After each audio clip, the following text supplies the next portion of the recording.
is our top story. After the midterm elections on Tuesday, Republicans regained control of the House of Representatives. This marks yet another time in the past 2 years when a wealthy institution has repossessed a house. On Tuesday, voters struck down California's Proposition 19, which would have legalized recreational use of marijuana. Californians reacted by continuing to recreationally use marijuana. It was reported on Monday that Jon Stewart's rally to restore sanity drew 125,000 more spectators than Glenn Beck's Restoring Honor rally. However, those numbers are about even if you include the voices in Glenn Beck's head. In his new book, George W. Bush says he considered dropping Dick Cheney from the ticket in his 2004 campaign for re-election. Bush eventually decided to keep Cheney because Cheney told him to. The San Francisco Board of Supervisors has approved a measure to ban the sale of Happy Meals. Now, if kids want cheap pieces of plastic in their fast food, they'll have to order McNuggets. On Thursday, a federal lawsuit was filed to put an end to the use of stop and frisk searches by Philadelphia police, commented a Philadelphia resident.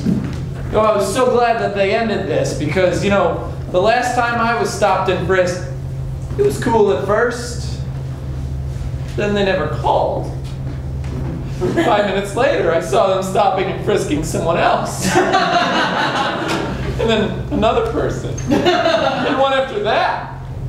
And now all I do is eat Haagen-Dazs and cry.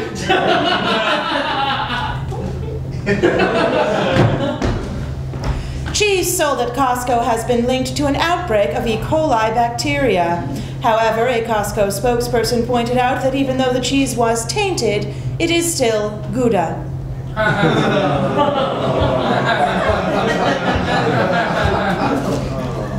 Rolling Stone guitarist Keith Richards has fixed the rift he had with his daughter, Dandelion. The rift began when he named her Dandelion. And now where hard news meets Hollywood, here with the entertainment news is our own Amy Paffrack.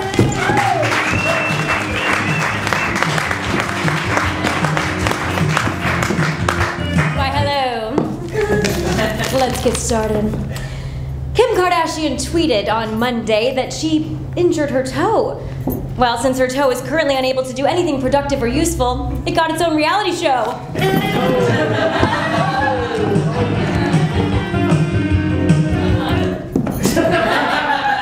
On Monday, Charlie Sheen filed for divorce from his wife of 2 years, Brooke Mueller. Commented Jennifer Aniston. Charlie Sheen's available? Wow! You know, just when you think there's no more fish in the sea. Some crazy one throws her back in for you. Jennifer, it's your lucky day.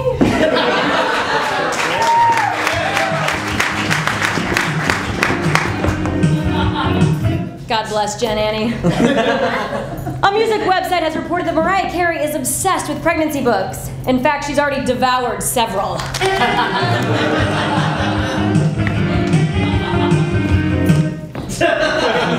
And finally, Vanilla Ice turned 43 last Sunday. He celebrated with a vanilla birthday cake that tried very hard to act like it was chocolate.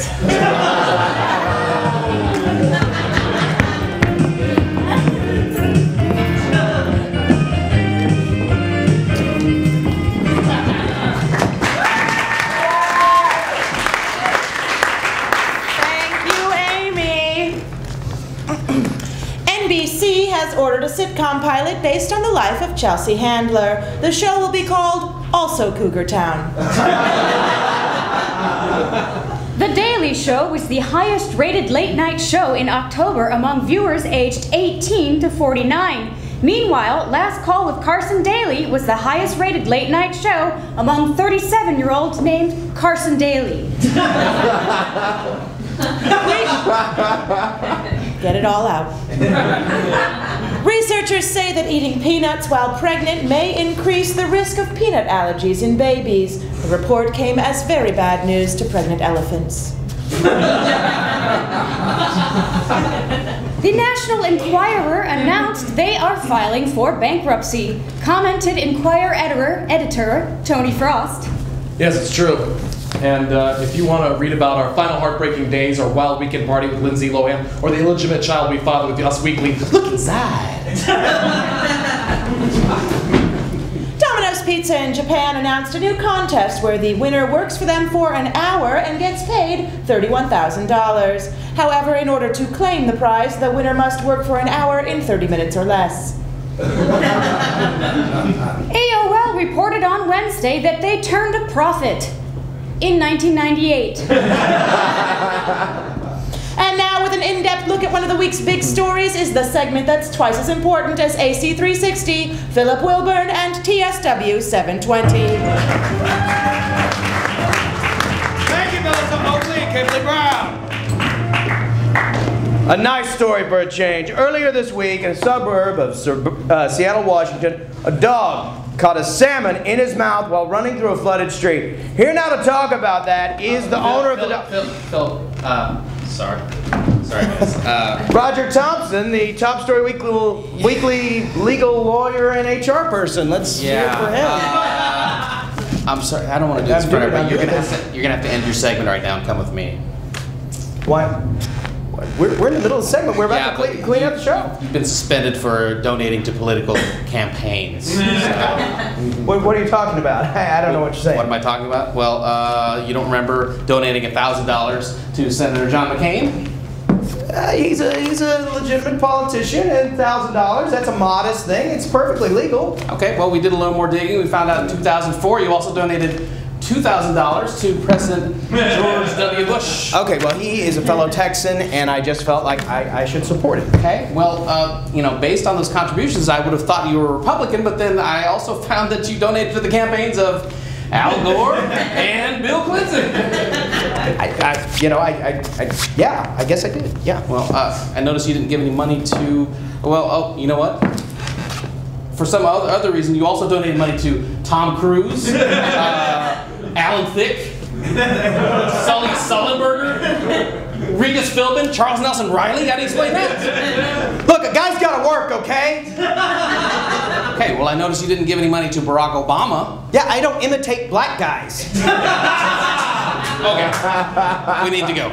You know what? Why don't I just do this last joke, and if the last joke goes over, then maybe you don't suspend me. You really put me on the spot. Roger, Fine.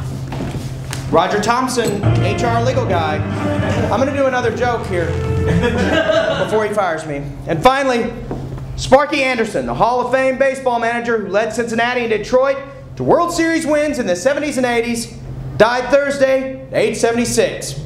Anderson will now become the only Sparky not to be buried in a pet cemetery.